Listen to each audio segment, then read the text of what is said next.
اللهم صل وسلم على سيدنا ومولانا محمد وعلى آله وأصحابه وسلم.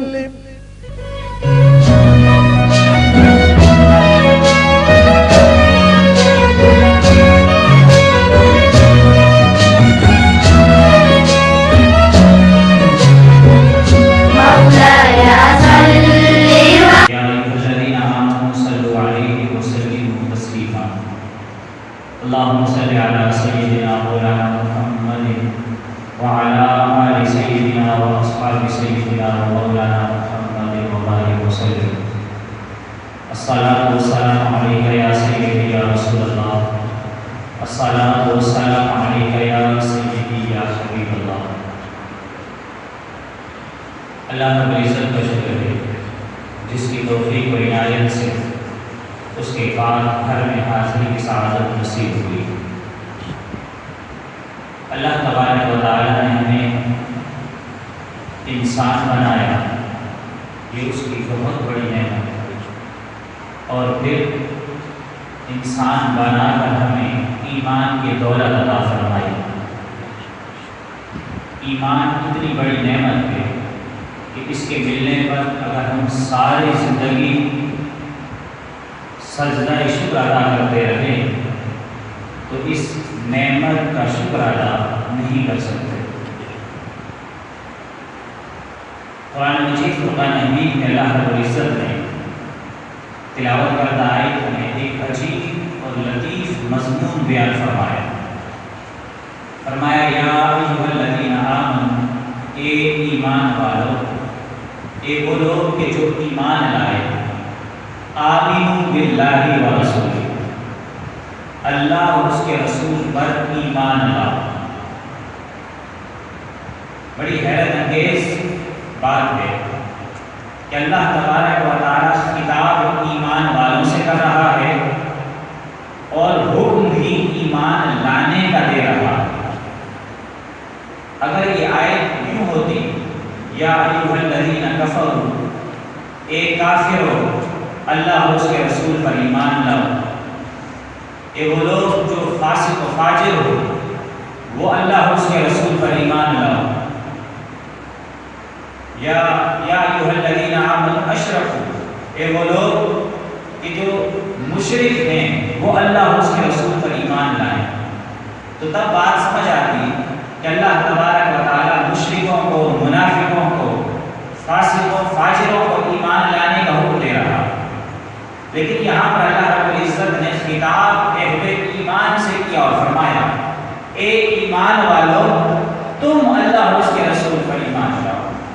مفسرین کرام جب اس آیت مبارکہ کو کھولا اور اس کی وضاحت کی تو بعض حضرات نے کہا کہ یہاں آمنوا باللہ و رسولہ سے مطلب ہے کہ اے ایمان والو اللہ کا تقوی اختیار کرو، اللہ کا خوف رکھو، اللہ سے ڈرو. اور بعض مفسرین کرام نے یہ بیان کیا کہ ایمان کے دو درجے، ایک زبان سے اقرار کرنا اور دوسرا دل سے تصدیق کرنا. اقرار باللسان و تصدیق بالقلب. مفسرین کرام فرماتے ہیں کہ یہاں پر ایمان سے مراد تصدیق قلب ہے. ایمان کے دو درجے ہوئے، ایک زبان سے اقرار کرنا، دوسرا جو زبان سے تصدیق شدہ بات کی دل بھی تائید کرے، یہ ایمان کا دوسرا درجہ ہے. بالعموم ہم سب ایمان کے پہلے درجے میں شامل ہیں کہ ہم سب زبان سے اقرار کرتے ہیں کہ ہمارا اللہ ایک ہے، ہم اس کے ماننے والے ہیں، اس کے جملہ احکامات کے آگے سر تسلیم ہم کرتے ہیں. لیکن ایمان کا دوسرا درجہ ان لوگوں کا ہے کہ وہ لوگ جو زبان سے یہ کہتے ہیں دل بھی اس بات کی تصدیق کرتا. ہم میں سے بہت لوگ اس ایمان کے اعلیٰ اور افضل درجے سے محروم ہیں کہ ہم زبان سے اقرار کرتے ہیں لیکن ہمارا عمل اس بات کی گواہی نہیں دیتا کہ ہمارا دل بھی اس ایمان کی کی تصدیق کر رہا ہے۔ اور اللہ تبارک و تعالیٰ اس مذکورہ آیت میں ایمان کے اس اعلیٰ و افضل درجے کا ذکر فرما رہا ہے کہ اے ایمان والو، تمہارا ایمان اس اعلیٰ مرتبے پر ہو، اس اعلیٰ درجے پر ہو کہ تم صرف زبان سے میری گواہی نہ دو، بلکہ تمہارا دل بھی چیخ چیخ کر اور اعلان کر کے میری گواہی کی شہادت دے رہا۔ یہ ایمان کا اعلیٰ اور بلند ترین مرتبہ ہے۔ ایمان کسے کہتے ہیں؟ حضور اکرم صلی اللہ علیہ وسلم جو شریعت اور دین ہمارے پاس لے کر آئے، اس شریعت کی تمام باتوں کو بنا کسی دلیل کے مان لینا یہ ایمان ہے۔ اور اس ایمان کا مقام و مرتبہ اللہ کے ہاں کیا ہے کہ بغیر دلیل کے ماننا۔ ہم نے اللہ کو مانا کہ وہ واحد ہے بغیر دلیل کے، اس کے رسول کریم صلی اللہ علیہ وسلم کو پیغمبر مانا بغیر دلیل کے، قرآن اللہ کی کتاب ہے ہم نے مانا بنا دلیل کے، مرنے کے بعد ایک آخر اخروی دنیا قائم ہوگی، حشر بقا ہوگا، ہم نے اسے مانا بنا دلیل کے، فرشتے دیکھے نہیں آنکھوں سے انہیں مانا بنا دلیل کے۔ یہ جو بن دیکھے ماننا ہے یہ اللہ کو بے حد پسند ہے، اور اللہ کے ہاں اس کا بڑا مقام، رتبہ اور مرتبہ ہے۔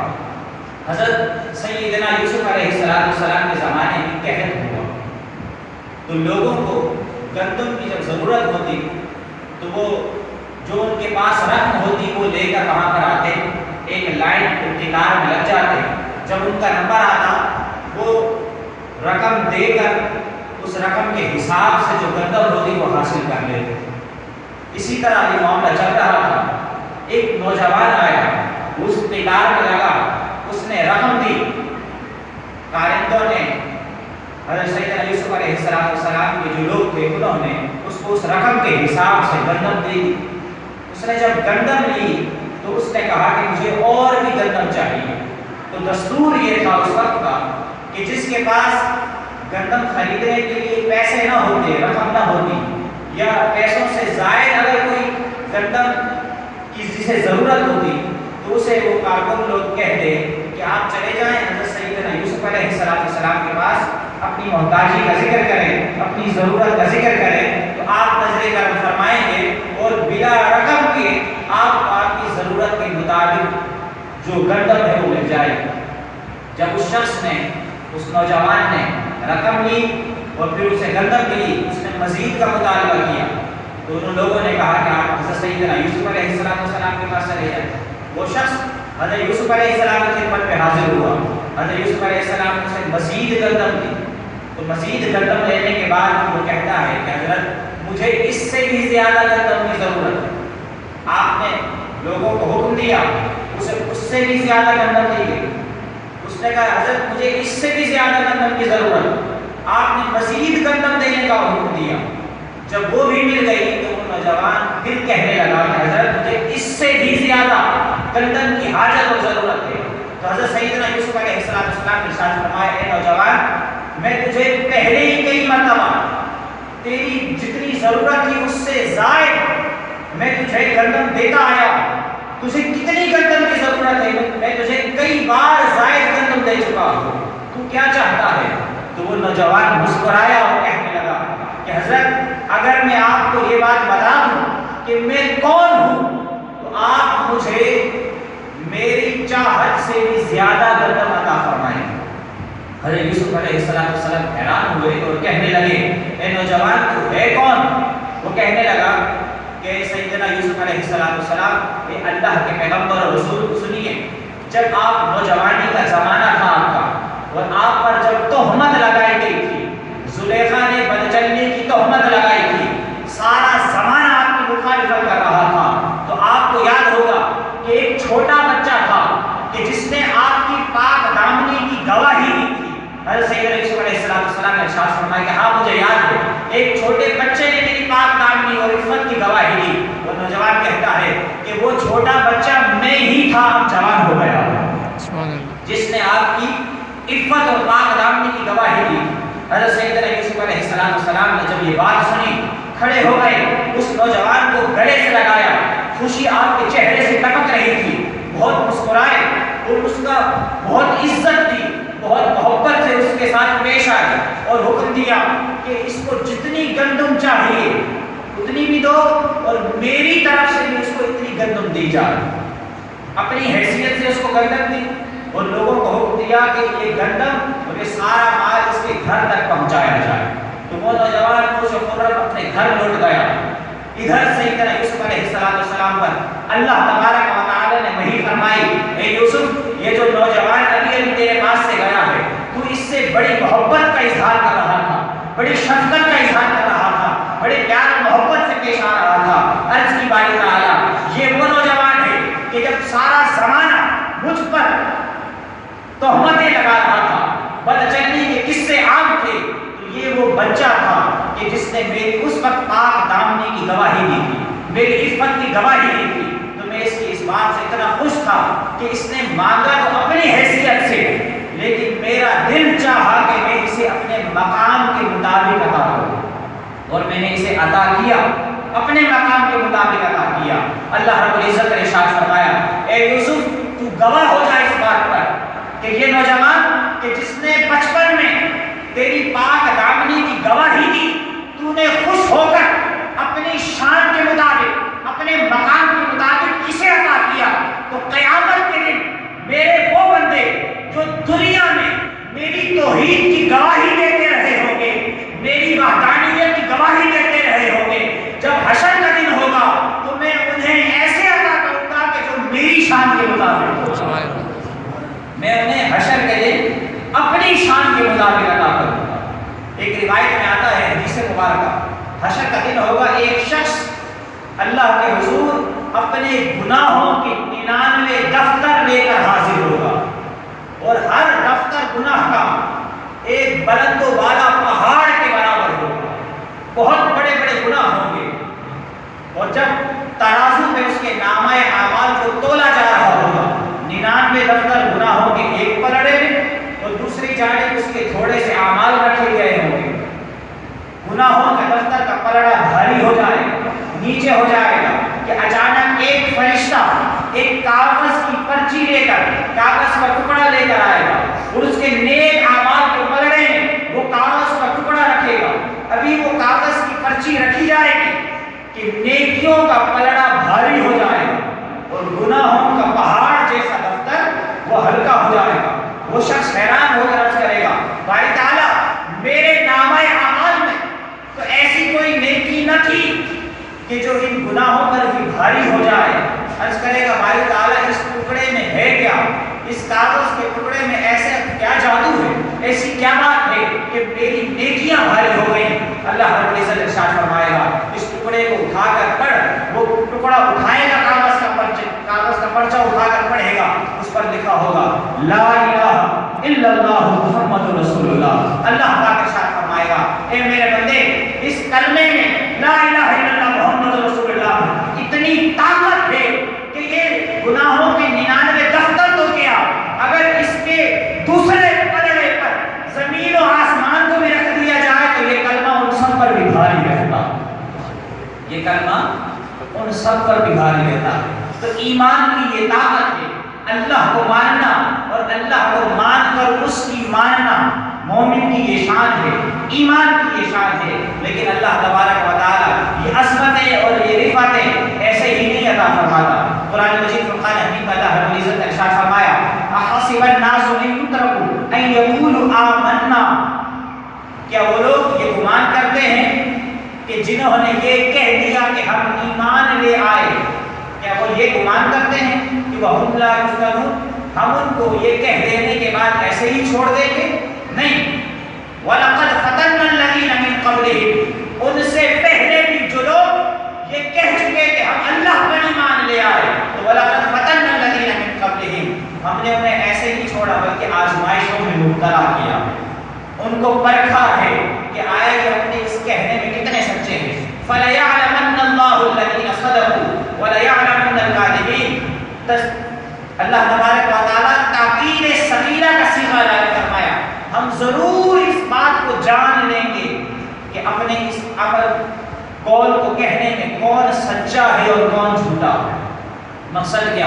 جب کوئی ایمان لے آتا ہے، اللہ کو مانتا ہے، اس کے رسول کو مانتا ہے، اس کی کتاب کو مانتا ہے، فرشتوں کو مانتا ہے، یوم آخرت کو مانتا ہے، قبر کو مان لیتا ہے، جب اللہ کی توحید کی گواہی دے بیٹھتا ہے تو اللہ تبارک و تعالیٰ پھر اس دنیا میں مختلف مسائل میں مبتلا کرتا ہے، اسے مشکلات کی چکی میں پستا ہوا دیکھتا ہے اور آزماتا ہے کہ میرا یہ بندہ اپنے اس کہنے میں کہ میں اللہ کو مانتا ہوں، اس کے رسول کو مانتا ہوں، کتنا سچا ہے۔ پھر اللہ تبارک و تعالیٰ طرح طرح کی مصیبتیں دے کر آزماتا ہے، مشکلات دے کر آزماتا ہے، کبھی بیماری دے کر آزماتا ہے، کبھی پیسہ دے کر آزماتا ہے، کبھی پیسہ لے کر آزماتا ہے، کبھی اولاد دے کر آزماتا ہے، کبھی اولاد کو چھین کر آزماتا ہے، کبھی والدین کی شفقت دے کر آزماتا ہے، کبھی والدین کا سایہ سر سے چھین کر آزماتا ہے، کبھی گھر کی چھت دے کر آزماتا ہے، کبھی بنا چھت کے رات کو سلا کر آزماتا ہے، کبھی پیٹ بھر کر کھلا کر دیکھتا ہے کہ وہ میری کتنا مانتا ہے، میری احکامات کو کتنا عمل کرتا ہے، کبھی فاقہ کروا کے دیکھتا ہے کہ اس حال میں بھی یہ میرا شکر ادا کرتا ہے کہ نہیں کرتا ہے۔ اللہ تبارک و تعالیٰ اپنے بندوں کو آزماتا ہے۔ پھر وہ لوگ کہ جنہوں نے بن دیکھے اللہ کو مانا ہوتا ہے، بن دیکھے اس کے پیغمبر رسول کو مانا ہوتا ہے، قرآن کو مانا ہوتا ہے، آخرت و حشر کو مانا ہوتا ہے، اور پھر وہ صابر رہتے ہیں، اللہ کے ہر حکم پر شاکر رہتے ہیں۔ جب یہ حال ہوتا ہے تو تب اللہ رب العزت فرماتا ہے کہ ہاں یہ میرے وہ بندے ہیں کہ جن سے میں راضی ہوں، یہ مجھ سے راضی ہیں۔ پھر اللہ تبارک و تعالیٰ اپنی رضا کا اعلان فرماتا ہے۔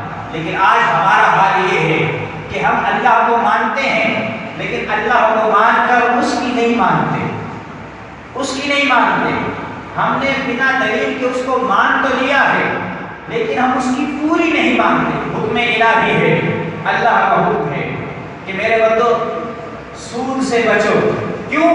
جو سود لیتا ہے، سود دیتا ہے، فَأَذَنُوا بِحَرْبٍ مِّنَ اللَّهِ وَرَسُولِهِ، وہ اللہ اور اس کے رسول سے اعلان جنگ کر رہا ہے۔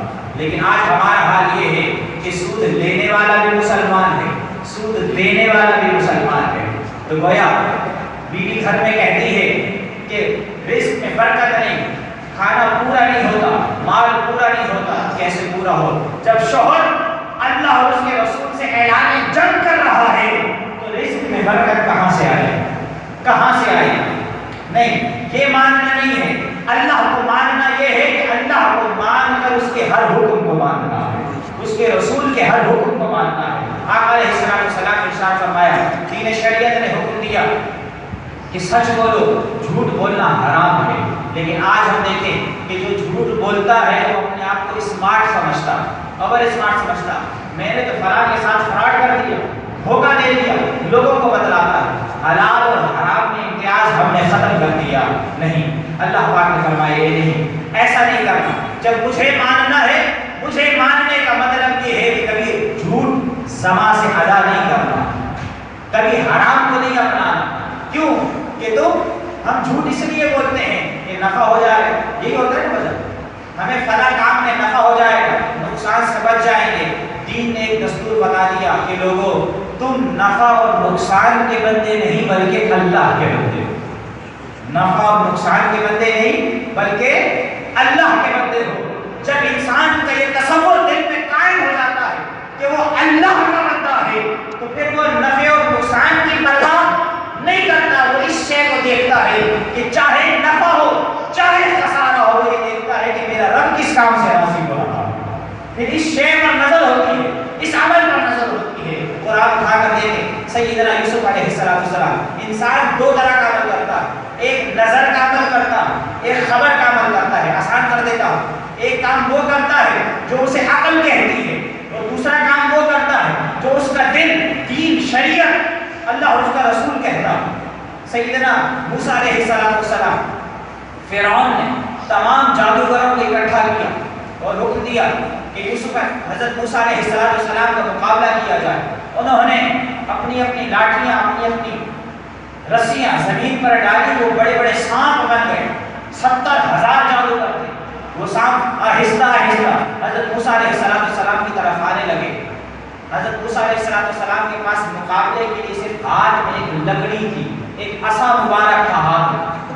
عقل یہ کہتی تھی، عقل کیا کہتی ہے، نظر یہ کہتی ہے کہ اس عصا کو، اس لاٹھی کو اپنے ہاتھ میں مضبوطی سے پکڑ لو اور جو سام قریب آئے زور سے اس کے سر پہ لٹ مارو، زور سے لکڑی مارو، عصا مارو، تاکہ وہ مر جائے اور تمہاری جان بچ سکتی۔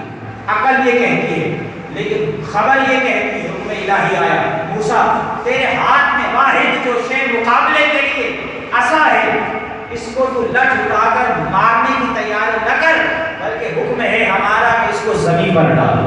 حال میں مشکل اور مصیبت میں اللہ کے نام کو ہاتھ سے نہیں چھوڑتا، اپنی مصیبت نہیں دیکھتا، نفع کو نہیں دیکھتا، خسارے کو نہیں دیکھتا، بلکہ حکم الہی کو دیکھتا ہے کہ اللہ اس کا ساتھ دیتا ہے، اللہ اس کا ساتھ دیتا ہے، اللہ ایسے لوگوں کے ساتھ رہتا ہے۔ آج ہم پر ذرا سے مشکل آئے، مصیبت آئے، تکلیف آئے، ہم ایمان کو سائڈ پہ رکھ دیتے ہیں اور فقط یہ سوچتے ہیں کہ ہمیں کس عمل میں نقصان سے بچ سکتے ہیں، کس کام سے ہمیں فائدہ ہوگا، ہم اس کو اپنا لیتے ہیں اور یہ بات بھول جاتے ہیں کہ ہم نفع نقصان کے بندے نہیں بلکہ ہم اللہ کے بندے ہیں۔ جب انسان کے دل و حال یہ کیفیت تاری ہو جائے کہ وہ اللہ کا بندہ ہے اور وہ اس کا دل بھی گواہی دے، صرف زبان نہیں بلکہ دل بھی گواہی دے۔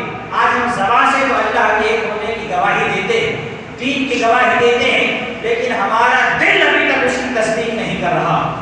اگر دل تصدیق کرے، ایک مثال دیتا ہوں، ہم زکوٰۃ دینے میں گھبراتے ہیں، اللہ کی راہ میں مال خرچ کرنے میں گھبراتے ہیں، خبر نہیں ہمارے پاس کچھ رقم ہے یہ بھی اللہ کی راہ میں دے گی تو ہمارا کیا بنے گا، فیوچر میں مستقبل میں ہماری اولاد کا کیا ہوگا، مال ختم ہو جائے گا۔ لیکن یہ نہیں دیکھتے اللہ رب العزت نے وعدہ کر رکھا ہے کہ جو شخص اپنے مال کا مقرر حصہ میری راہ میں خرچ کر دیتا تو اس کے باقی مال کی حفاظت کا ذمہ میں خود لے لیتا ہوں، اس کے مال میں برکت عطا کر دیتا۔ جو شخص میری راہ میں اپنا مال خرچ کرتا ہے میں کئی گنا بڑھا کر اسے عطا کرتا ہوں۔ ہمیں اس بات کا یقین کامل حاصل نہیں ہوا۔ اگر یقین کامل حاصل ہو جائے، کوئی شخص ایسا نہ رہے کہ جو اپنے مال سے زکوٰۃ ادا نہ کرے، کوئی شخص ایسا نہ رہے کہ جو اللہ کی راہ میں اپنے مال کو خرچ نہ کرے۔ ابھی ہمارا دل اس ایمان کامل کے مرتبے پر نہیں پہنچا ہے۔ جب انسان کا دل ایمان کے اس درجے پر پہنچے کہ جس درجے پر اس کی زبان نے اقرار کیا تھا، تو پھر حال ہی کو چھوڑ دیتا ہے، پھر وہ زمین پر رہ کر بھی عرش کا مسافر بن جاتا۔ دیکھیں ایمان کا کمال یہ ایک حکایت آتی ہے سمجھانے کے لیے، بڑی لطیف اور بڑی دلچسپ ہے۔ خلیفہ ہارون رشید کے زمانے میں ایک بزرگ تھے مجنون، حضرت بہلول رحمۃ اللہ تعالی علیہ، بہلول دانا کے نام سے معروف، بہلول دانا رحمۃ اللہ تعالی علیہ۔ ایک روز خلیفہ ہارون رشید اپنی زوجہ محترمہ زبیدہ خاتون کے ہمراہ اپنے محل سے باہر دریا کے کنارے سیر کر رہا تھا، چل رہا تھا کہ اس نے دیکھا کہ دور ایک بزرگ بیٹھے ہیں۔ وہ پہچانتا تھا حضرت بہلول دانا رحمۃ اللہ تعالی علیہ۔ وہ دیکھا کہ وہ لیٹ کر کچھ بنا رہے ہیں، توڑ رہے ہیں، بنا رہے ہیں، توڑ رہے ہیں۔ خلیفہ ہارون رشید اور آپ کی بیگم زبیدہ خاتون حضرت بہلول دانا رحمۃ اللہ علیہ کے قریب پہنچی تو خلیفہ ہارون رشید آگے تھا، آپ کی زوجہ محترمہ پیچھے تھی۔ خلیفہ ہارون رشید نے پوچھا بہلول کیا کر رہے ہیں؟ وہ کہنے لگا کہ ہارون رشید یہ گھر بنا رہا ہوں۔ کس لیے بنا رہے ہیں؟ کہنے لگا خلیفہ گھر بنا رہا ہوں، جو اس گھر کو خریدے گا میں اس کے لیے دعا کروں گا، اللہ تبارک و تعالیٰ اسے جنت میں اس گھر کے بدلے محل عطا فرمائے گا۔ میں اس کے لیے دعا کروں گا، اس کو جنت میں محل ملے۔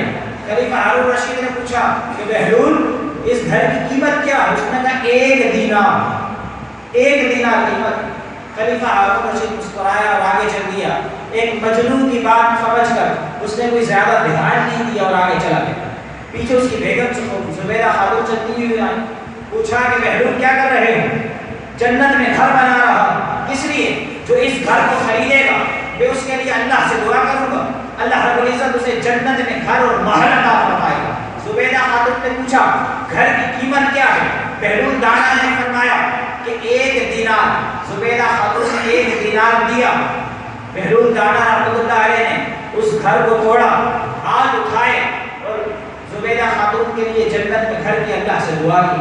زبیدہ خاتون چلی گئی، وہ دن گزرا، رات آئی، خلیفہ ہارون رشید اپنے محل میں سو رہا تھا کہ خواب میں دیکھتا ہے کہ وہ جنت کی سیر کر رہا ہے، جنت کے حسین مناظر دیکھ رہا ہے، جنت کے باغ و بہار دیکھ رہا ہے۔ اچانک جنت کی سیر کرتے کرتے وہ ایک سرخ یاقوت کے بنے ہوئے محل کے سامنے پہنچا، جس کی چکا چوند سے اس خلیفہ ہارون رشید کی آنکھیں زرخیز ہو رہی تھی۔ اس نے اس یاقوت کے محل کو دیکھا کہ اس دروازے کی چوکھٹ پر اس کی بیگم زبیدہ خاتون کا نام لکھا۔ اس نے کہا، سوچا دل میں کہ میری بیگم کا محل ہے، اندر سے جا کر دیکھتا ہوں۔ وہ جب دروازے کے اندر جانے لگا تو محل کے دروازے پر دربان کھڑا تھا جنتی۔ اس نے خلیفہ ہارون رشید کو روک دیا، کہا کہ آپ اندر نہیں جا سکتے۔ خلیفہ ہارون رشید نے کہا، میری بیگم زبیدہ خاتون کا محل ہے، میں دیکھنے جا رہا ہوں۔ اس جنتی دربان نے کہا، بیگم آپ کی دنیا میں تھی، یہاں جنت کا معاملہ مختلف ہے، یہاں جو چیز جس کی ہے صرف وہی اس پہ جا سکتا ہے، آپ نہیں جا سکتے۔ دربان نے جانے سے روکا۔ ادھر خلیفہ ہارون رشید کی آنکھ کھلی، جب آنکھ کھلی تو گھبرا کر اٹھ گیا، اگلے دن کا انتظار کرنے لگا۔ جب اگلا دن آیا پھر وہ وہاں پر دوڑتا ہوا دریا کے کنارے پر پہنچا تو دیکھا کہ بہلول دانا رحمۃ اللہ تعالی علیہ پھر اسی طرح بیٹھے جنت میں دریا کے کنارے ریت کے گھر بنا رہے۔ وہ قریب ہوا، بہلول دانا سے پھر وہی سوال کیا کہ آپ کیا کر رہے ہیں؟ جنت میں گھر بنا رہا ہوں، جو اس گھر کو خریدے گا میں اس کے لیے اللہ رب العزت سے جنت میں اس کے محل کی دعا کروں گا۔ آپ نے فرمایا کہ اچھا بیچتے ہو؟ ہاں بیچتا ہوں۔ کتنی قیمت؟ بہلول دانا مسکرایا، فرمایا ہارون رشید ساری زمین و آسمان کی بادشاہی اس گھر کی قیمت ہے۔ کیا قیمت ہے؟ ساری زمین و آسمان کی بادشاہی اس گھر کی قیمت ہے۔ خلیفہ ہارون رشید کہنے لگا کہ بہلول کل تو اس گھر کی قیمت 1 دینار تھی، آج ساری زمین کی بادشاہی قیمت ہے۔ بہلول دانا نے فرمایا، اے ہارون رشید کل بن دیکھے کا سودا تھا، آج دیکھ کر آئے۔ کل بن دیکھے کا سودا تھا، آج دیکھ کر آئے ہو۔ تو جو شخص اللہ تبارک و تعالیٰ کو بن دیکھے مانتا ہے، اس کے نبی کو بن دیکھے مانتا ہے، قرآن کو اترتے نہیں دیکھا بن دیکھے مانتا ہے، حشر کو بقا ہوتے نہیں دیکھا بن دیکھے مانتا ہے، فرشتوں کو نہیں دیکھا بن دیکھے مانتا ہے، اپنی زندگی میں مان کر پھر اللہ کی مانتا ہے، اللہ تبارک و تعالیٰ اس کو دنیا میں بھی اور مرنے کے بعد بھی ایسا مقام عطا فرمائے۔ وگرنہ تو دیکھ کر تو فرعون بھی مان گیا تھا۔